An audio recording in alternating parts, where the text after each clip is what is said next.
Hello കൂട്ടുകാരെ, നമുക്കിന്ന് ചെമ്മീൻ ബിരിയാണി എങ്ങനെ ഉണ്ടാക്കാമെന്ന് നോക്കാം. ഇതിനായി 1.5 കിലോ കൊഞ്ചാണ് എടുത്തേക്കുന്നത്. നമ്മൾ ആദ്യമേ ഇത് വൃത്തിയാക്കണം. ആദ്യമേ ഇതിൻ്റെ ഹെഡ് കട്ട് ചെയ്യണം, പിന്നെ ടെയില്, പിന്നെ നടുക്കൊരു നൂല് കാണും. വലിയ വലിയ കൊഞ്ചിനൊക്കെ നൂല് കാണും, അത് നമ്മൾ എടുത്ത് കളയണം. എല്ലാ കൊഞ്ചിനൊന്നും കാണത്തില്ല, ചില കൊഞ്ചിന് കാണും. കൊച്ചു കൊച്ചു കൊഞ്ചിനൊന്നും ആ നൂല് കാണത്തില്ല, വലിയ വലിയ കൊഞ്ചിനുണ്ട്. അപ്പം നമ്മൾ നടുക്ക് ആ ഒരു സെൻട്രൽ പോർഷനിൽ അത് കട്ട് ചെയ്തിട്ട് അതിൻ്റെ നൂല് എടുത്ത് മാറ്റണം.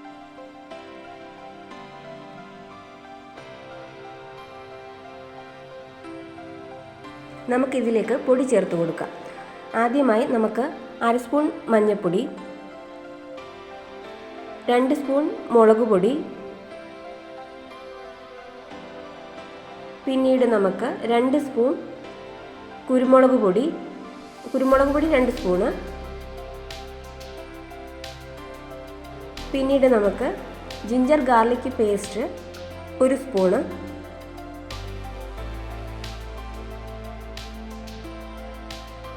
രണ്ട് സ്പൂൺ തൈര്,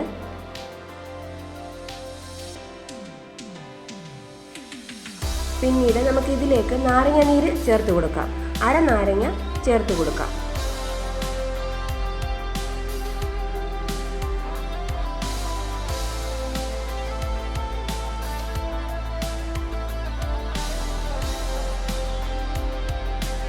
പിന്നെ ഉപ്പ് ആവശ്യത്തിന് പാകത്തിന് ചേർത്ത് കൊടുക്കാം. ഞാൻ ഇതിലേക്ക് 1 സ്പൂണാണ് ഇടുന്നത്. പിന്നീട് നമുക്കിത് മിക്സ് ചെയ്യാം. നന്നായി മിക്സ് ചെയ്യുക. അതിനുശേഷം നമുക്കിത് മാഗ്നേറ്റ് ചെയ്തെടുക്കാം. ഫ്രിഡ്ജിൽ വെച്ച് 1/2 മണിക്കൂർ മാഗ്നേറ്റ് ചെയ്യുക. നമുക്ക് ഇതിലേക്ക് കുക്കർ വെക്കുക, ആവശ്യത്തിന് എണ്ണ ഒഴിക്കുക. ഞാനിവിടെ കോക്കനട്ട് ഓയിലാണ് എടുത്തേക്കുന്നത്. നമുക്ക് സൺഫ്ലവർ വേണമെങ്കിൽ ഉപയോഗിക്കാം, കുഴപ്പമില്ല. കോക്കനട്ട് ഓയിൽ ആണ് കുറച്ചുകൂടി ടേസ്റ്റ്. കോക്കനട്ട് ഓയിൽ ഒഴിക്കാം. പിന്നീട് ഇതിലേക്ക് 4 സവാള ചെറുതായി അരിഞ്ഞത് ഇടുക.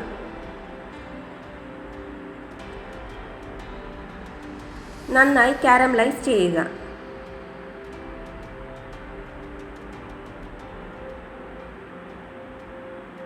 സവാള പെട്ടെന്ന് വഴറ്റി കിട്ടാനായിട്ട് ഇതിലേക്ക് ഉപ്പ് ചേർത്ത് കൊടുക്കാം. ഉപ്പ് ചേർക്കുകയാണെങ്കിൽ സവാള പെട്ടെന്ന് കാരമലൈസ് ആയി കിട്ടും. ഇതിലേക്ക് ഞാനൊരു 1/2 സ്പൂൺ ഉപ്പാണ് ഇടുന്നത്. നന്നായി ഇളക്കുക. ഇത് നമുക്ക് ഗാർണിഷ് ചെയ്യാൻ വേണ്ടിയിട്ടാണ് ഈ സവാള വഴറ്റുന്നത്. ഈ സവാള നമ്മുടെ വഴണ്ട് കിട്ടി. ഇനി മറ്റൊരു പാത്രത്തിലേക്ക് നമുക്കിത് മാറ്റാം. ഇത് അവസാനം ഗാർണിഷ് ചെയ്യാൻ വേണ്ടി എടുക്കാം. പിന്നീട് നമുക്ക് ഈ എണ്ണയിൽ തന്നെ നമ്മുടെ മാഗ്നേറ്റ് ചെയ്തേക്കുന്ന കൊഞ്ച് റോസ്റ്റ് ചെയ്തെടുക്കാം. അതിനായി കുറച്ചുകൂടെ എണ്ണ ഒഴിക്കുക, കൊഞ്ചിടുക, നന്നായി റോസ്റ്റ് ചെയ്തെടുക്കുക. കൊഞ്ചിൻ്റെ വെള്ളമൊക്കെ ഒന്ന് പറ്റി റോസ്റ്റ് ചെയ്തെടുക്കുക.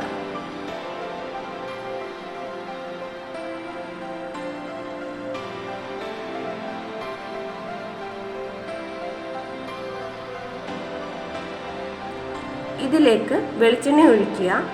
4 സവാള അരിഞ്ഞത് ഇടുക. നന്നായി ഇളക്കുക.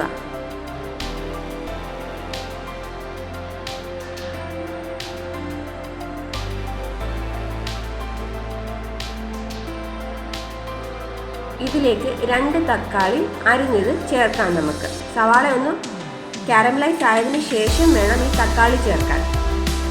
തക്കാളി ചേർത്തതിന് ശേഷം നന്നായി കാരമലൈസ് ചെയ്യണം. ഇതിലേക്ക് നമുക്ക് മല്ലിയില ചേർത്ത് കൊടുക്കാം. നന്നായി ഇളക്കി യോജിപ്പിക്കുക.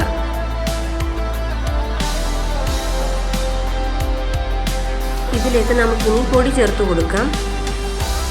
2 സ്പൂൺ മുളക് പൊടി,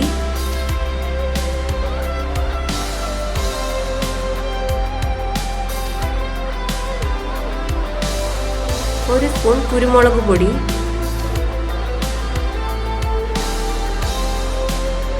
1/2 ടേബിൾ സ്പൂൺ മഞ്ഞൾപ്പൊടി ചേർത്ത് നന്നായി ഇളക്കുക.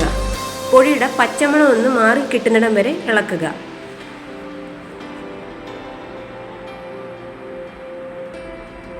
ഇതിന് ശേഷം നമ്മൾ വറുത്ത് വെച്ചിരിക്കുന്ന കൊഞ്ച് ഇതിലേക്ക് ചേർക്കാം. ഇതിലേക്ക് നമുക്ക് നാരങ്ങ നീര് ചേർക്കാം.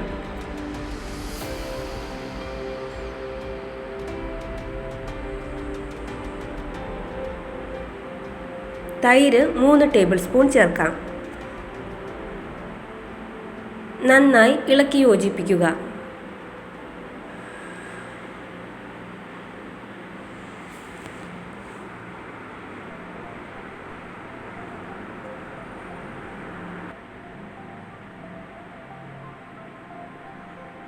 ഇതിലേക്ക് നമുക്ക് 1 കപ്പ് വെള്ളം ചേർത്ത് കൊടുക്കാം.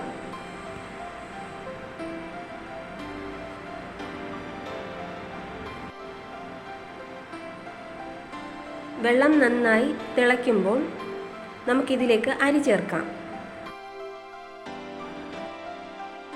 ജീരകശാല അരിയാണെങ്കിലും ബസ്മതി റൈസ് ആണെങ്കിലും 30 മിനിറ്റ് അരി വെള്ളത്തിൽ സോക്ക് ചെയ്തതിന് ശേഷം മാത്രമേ അരി കഴുകി ഇടാവൂ. വെള്ളം നന്നായി തിളച്ചതിന് ശേഷം നമുക്കിതിലേക്ക് അരിയിടാം.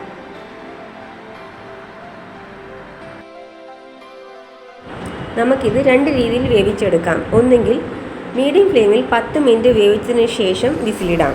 അതല്ല എന്നുണ്ടെങ്കിൽ മീഡിയം ഫ്ലെയിമിൽ 2 വിസിൽ. ഞാനിവിടെ 4 ഗ്ലാസ് അരിയാണ് എടുത്തേക്കുന്നത്. 4 ഗ്ലാസ് അരിക്ക് 1 കപ്പ് വെള്ളം ഫുൾ എടുക്കണം.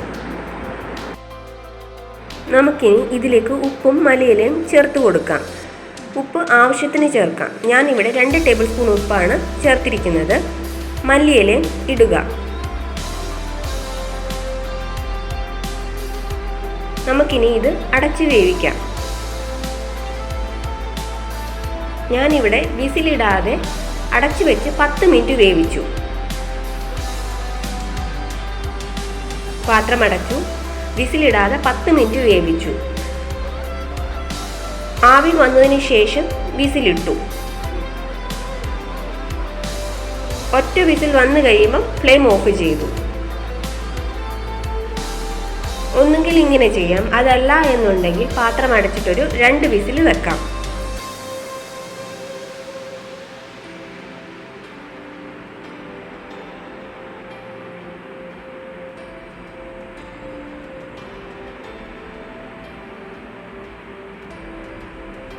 ആവി നന്നായി പോയതിന് ശേഷം നമുക്ക് കുക്കർ തുറക്കാം.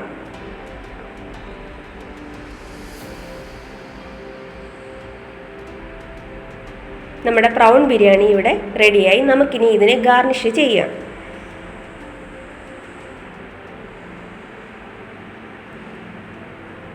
ഇതിനായി ഉള്ളി കാരമലൈസ് ചെയ്തത് ചേർത്ത് കൊടുക്കാം.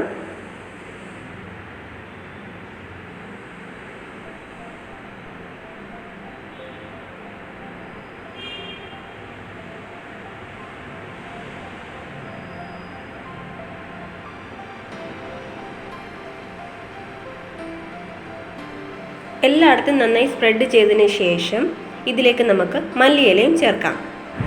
കുട്ടികൾക്കെല്ലാം നന്നായി ഇഷ്ടപ്പെടും. ട്രൈ ചെയ്തിട്ട് ഫീഡ്ബാക്ക് അറിയിക്കുക.